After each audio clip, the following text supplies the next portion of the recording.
or thereabouts. What is IT security? Well, IT security is the protection of information. It is the it allows you a lot of privacy. It averts any form of intrusion, etc., etc. It's just like when we say in lay terms, when you have a house and you don't lock the door, someone is going to come in and might remove all your stuff. So the same thing is it is with IT. When you deploy an application or when you're using something, you have to secure it. And like you rightly said, the internet, you browse, you go in there and things like that. There are a lot of people whom they call hackers. These hackers are like cyber crooks who tend to do all sorts of things within the internet, either take your credit card details and things like that. From the common layman, how do you secure your computer?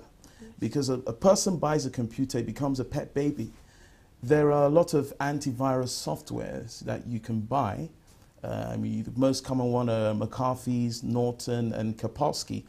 And these antiviruses do make you secure yourself from big viruses. I will mention a few later on, and also allows you to also secure intrusion, or gives you good privacy in terms of your emailing. Because you might think you've opened an email and someone is out there opening it with you and reading your email at the same time. So a lot of people today feel, why do I need an antivirus? Why do I need to secure my computer? Nobody is watching me. If I browse the internet, if I log on to something, I go into Yahoo or Hotmail or Gmail or Google Talk or whatever, you know, I can't see anybody.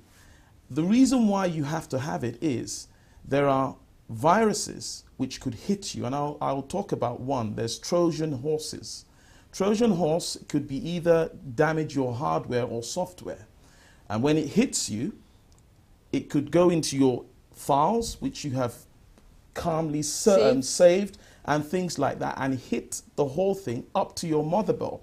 The motherboard in a computer is more or less like the engine room. Once the motherboard of a computer goes, it means you have to change it before your computer is able to boot up again. And the motherboard is very, very expensive. It might cost like 3,000 Rand, which is almost the price of a new computer. But had it been you had secured your computer with an antivirus software and you hit something, it pops up with a message, blocks it, and says so, and this and that, and prevents any form of mishap happening. How about credit card frauds? There's so many frauds. There are scammers all over the place, especially on the internet. They trick people, they fool people, and many fall for it today.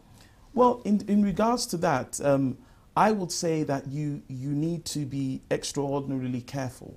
Because you know what, Tyler Perry, I joined his fan page on Facebook, and he said something. He says someone stole his money, and I knew it was from a credit card, about $28,000. I'm like, Tyler Perry, was he careless or what? I don't know.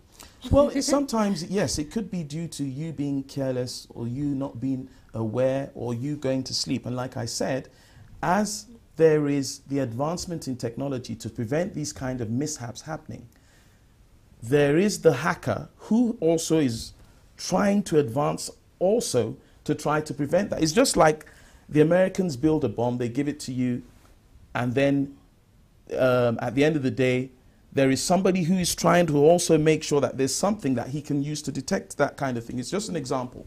So what I would advise people to do is to, one, you get an email.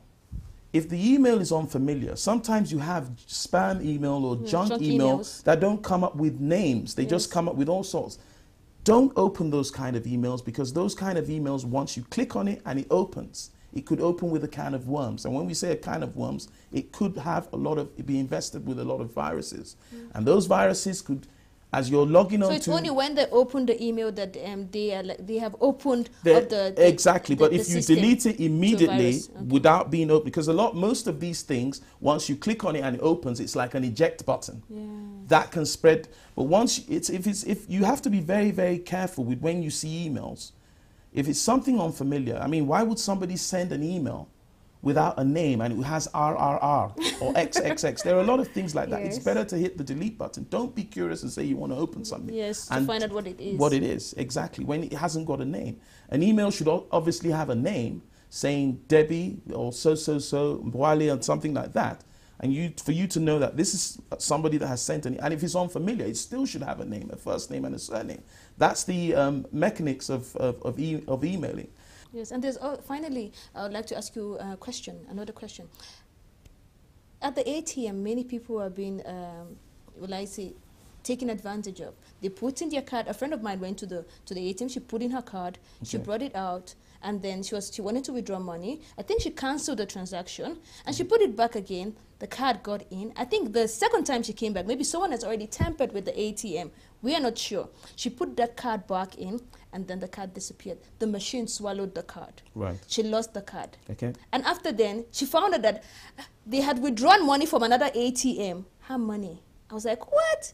There's so much scam going on with the ATM. How can we deal with that? Okay, well, it's a fight that has to be stepped up on a permanent basis, has to be stepped up and reviewed probably on a yearly basis. IT security or anything involving the interaction of computers and things like that, because even ATMs, they interact with computers, because yes. You put your ATM card inside, it communicates with the server, yes. Checks, there's like a kind of chip which has your details and things like that. But again, you have to be careful. Everything you do, you're involving transactions, you have to be careful. You don't step to an ATM machine and someone is too close to you, yes. And you want to start pressing your things. Most ATM machines advise you what to do. Use your palms to cover up the numbers so that nobody when you're punching in the PIN as number. You're punching it in. And then if you see anything a bit strange about the ATM machine, because there's a lot of card cloning. Sometimes the slot that you put the card in has been tampered with. There yes. are things that these fraudsters can put in, yes. like chips, which can be an overlay on that yes. slot. And they always say, well, if the card doesn't want to go in, don't force it in. Exactly. Yes. And once you put that in, there's someone somewhere who is reading everything and it's translating into something else. So even though you're in a hurry to get cash, be careful. It's better to be safe than sorry at the end of the day. Yes, better to be safe than sorry. You know. I enjoyed the communication we had today, the Thank chat. you. It's just really nice. I'm sure everyone enjoyed it too. How can people contact you? Probably they want more information on IT security. Well, I'm currently doing some work for Tracker. I'm from the United Kingdom, so I'll leave both numbers. My number here in South Africa is, just for those that are outside the country, 002778530426, and in the UK it's 00447956236466. If you want to get me by email, it's AustinO_O@yahoo.com. Thank you so much, Austin Oshodi. Thank you very much. It's a pleasure being here. We've been having a wonderful chat. I've been having a wonderful chat with Austin Oshodi, the IT consultant, and he has been speaking to us about IT security. If you want more information, please find him on the email address or the telephone numbers that he has provided, or otherwise, please send your emails to gma@planetimage.co.za. I repeat, gma@planetimage.co.za. But right now, we've got to wrap things up on this segment of the show, and until next time, I'm saying goodbye, au revoir.